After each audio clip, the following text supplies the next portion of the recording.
আসসালামু আলাইকুম। আজকে আমি আপনাদের সাথে অত্যন্ত জনপ্রিয় এবং কি খুব পছন্দের একটা খাবারের রেসিপি শেয়ার করছি, যেটা এর আগে যদি কোনো রাঁধুনি এটা কখনো না রান্না করে থাকেন, তারপরও আমি যেভাবে রান্না করছি A to Z টিপস সহ আপনারা চাইলে অনায়াসে এই রান্নাটা করে নিতে পারেন। একদম সহজভাবে রান্নার সমস্ত প্রস্তুত প্রণালী আপনাদের সাথে শেয়ার করছি, আশা করছি আপনাদের ভালো লাগবে। প্রথমে আমি এই রান্নাটা করার জন্য নিয়েছি কিছু মুরগির হাড় গুড়, সাথে কিছু কলিজা ঘিলা ছিল আর সাথে কিছু মুরগির মাংস ছিল। এটা শুধুমাত্র ঘিলা কলিজা দিয়েও করা যায়। আবার অনেক সময় যেটা হয়, আমাদের মুরগির মাংসগুলো কেন জানে খাওয়া হয়ে যায়, হাড় গুড়গুলো থেকে যায়, এগুলো কারোই খেতে ভালো লাগে না। সে হাড় গুড় অবশিষ্ট থাকা যদি হাড় গুড়গুলো দিয়ে আপনি রান্নাটা করেন, এটা খেতে অনেক ভালো লাগে। এখানে আমি হাড় গুড় ঘিলা কলিজা সহ 1 কেজি মুরগির মাংস নিয়েছি, হলুদের গুঁড়া আর সাথে দিয়ে দিচ্ছি লবণ আর হলুদটা কিন্তু আমি মেখে নিচ্ছি। মেখে এটা একটু সাইডে আমি রেখে দিচ্ছি। এখানে আমি এই রান্নাটা করার জন্য আজকে আমি বুটের ডাল ভিজিয়ে রেখেছি। এটা হচ্ছে যে আসলে মেন রান্নাটা হচ্ছে বুটের ডাল দিয়ে মুরগির মাংস রান্না করব। এখানে আমি 500 গ্রাম বুটের ডাল নিয়েছি। তো এটা আমি ধুয়ে 2 ঘন্টা হচ্ছে ভিজিয়ে রেখেছি। এখন হচ্ছে আমি চুলায় চলে যাচ্ছি এটা ভাজতে। চুলায় যেয়ে আমি হচ্ছে এখন মুরগির মাংসগুলা একটার পর একটা দিয়ে আমি সুন্দরভাবে একটু ভেজে নেব। এটা একদমই কিন্তু ড্রাই করে ভাজবো না, একটু হালকা শ্যালো ফ্রাই করব। মোটামুটি 50% মতো ভাজা হয়ে গেলে হবে। চুলার আঁচটা মিডিয়ামে রেখে আমি অনবরত নাড়াচাড়া করে মুরগির মাংসগুলা কিছুক্ষণ ভেজে নিয়েছি। এই পর্যায়ে চুলায় একটা পাতিল বসিয়ে দিয়ে দিলাম 1/2 কাপ সরিষার তেল, পেঁয়াজ কুচি 1 কাপ দিয়ে একটু নাড়াচাড়া করে পেঁয়াজটা হালকা ভেজে নিচ্ছি। এখন আমি এখানে একটু তেলের পরিমাণ কম দিয়েছি। মুরগির মাংস ভাজির ভিতরে যে তেল দিয়েছিলাম অনেকটা তেল, সেখান থেকে আমি একটু তেল এখানে অ্যাড করে দিচ্ছি। এখানে 10-12টি কাঁচামরিচ মাঝখান থেকে চিড়ে দিয়েছি, কিছু গোটা গরম মশলা দিয়ে দিলাম, এলাচ, দারচিনি, তেজপাতা, সাথে 1/2 চা চামচ আদা বাটা আর 1/2 চা চামচ রসুন বাটাও দিয়ে দিচ্ছি। দিয়ে আবারও একটু নেড়ে ছেড়ে এটা অনবরত মিক্স করে নিচ্ছি। একটু খুব সুন্দরভাবে ভেজে নিতে হবে যাতে কাঁচা ফ্লেভারটা যায়, সুন্দর একটা স্মেল আসলে এ পর্যায়ে একটু পানি অ্যাড করে দিয়ে এখন দিয়ে দিচ্ছি আমি গুঁড়া মশলা। দিয়ে দিলাম 2 চা চামচ হলুদের গুঁড়া। যেহেতু কাঁচামরিচ ব্যবহার করছি সেজন্য মরিচের গুঁড়া খুব বেশি ব্যবহার করার দরকার নাই, আমি এখানে 1.5 চা চামচের মতো ব্যবহার করেছি। সাথে 1 চা চামচ গরম মশলা গুঁড়া আর 1/2 চা চামচ দিয়েছি জিরা গুঁড়া, 1/2 চা চামচ ধনিয়া গুঁড়া, 1 চা চামচ লবণ দিয়ে সবগুলো নেড়ে ছেড়ে অনবরত আবারও খুব সুন্দরভাবে ভেজে নিচ্ছি। মশলাটা যত সুন্দরভাবে ভাজবেন এর টেস্টটা কিন্তু রান্নার ততটাই বেশি আসবে।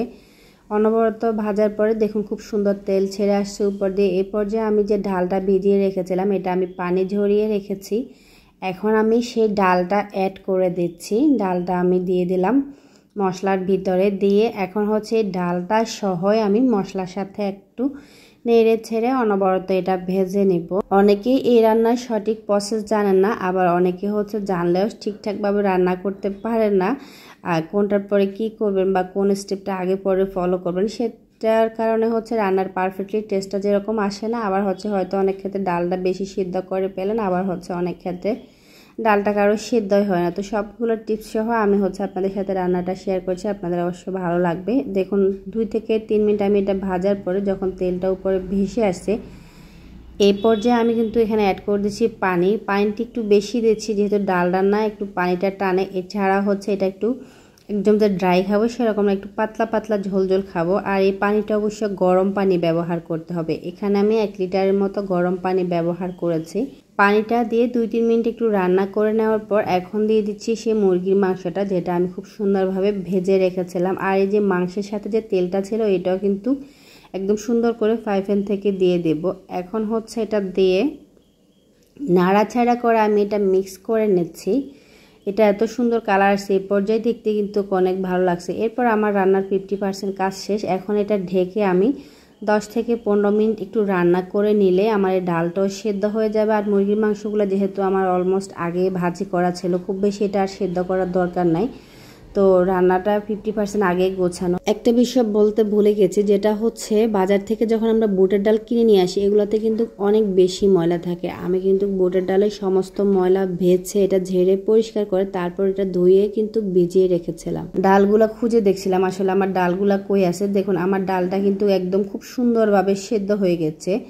তো ডালটা সেদ্ধ করার জন্য ডালের যে টিপসটা বললাম, অবশ্যই ডালটা আগে থেকে 1 থেকে 2 ঘন্টা ভিজিয়ে এরপর পানিটা ঝরিয়ে রাখবেন। এতে করে ডালটা খুব তাড়াতাড়ি সেদ্ধ হয়ে যাবে। লবণটা চেক করে নিয়েছে, লবণ একটু কম হয়েছে, এরপর যে একটু লবণ দিয়ে দিচ্ছি। আর দিয়ে দিবে এই পর্যায়ে 5-6টি কাঁচামরিচ একটু হালকা ছিঁড়ে দিয়েছি, যাতে খুব সুন্দর একটা কাঁচামরিচের ফ্লেভার আসে। সবগুলো নেড়ে ছেড়ে মিক্স করে আবার ঢেকে দিয়ে আমি এটা 1 মিনিট শুধু রান্না করে নেব, যাতে সবগুলা মশলার সাথে একটু মাখা মাখা হয়ে রান্নাটা প্রপারলি সুন্দরভাবে হয়ে যায়। যে আমি এটা রান্না করে নিচ্ছি, জাস্ট 1 থেকে 2 মিনিট একটু রান্না করে নিলে দেখুন এই ডালটা কিন্তু একদমই ঝোলটা চষে নিয়েছে। আর এটা কিন্তু একদম পাতলা ঝোলও নেই, আবার একদম আঠালোও নাই। এটা রুটি, পরোটা, সাদা ভাত বা পোলাও যার সাথে কিন্তু এটা সার্ভিং করেন না কেন, এটা অসম্ভব ভালো লাগে। তো সেরকম একটা টেক্সচার হয়েছে। দেখুন আমি এখন এই পর্যায়ে এটা নামিয়ে নিচ্ছি। এখন এই টেস্টটা বাড়ানোর জন্য আমি এখানে একটু বাগার দিয়ে দেব। এখানে 1/2 কাপ সরিষার তেল দিয়ে দিয়েছি, আর দিয়ে দিলাম আমি 1/2 চা চামচ রসুন কুচি, 1 চা চামচ পেঁয়াজ কুচি দিয়ে পেঁয়াজ আর রসুনগুলো একটু নাড়াচাড়া করে লালচে ব্রাউন করে ভেজে নেব।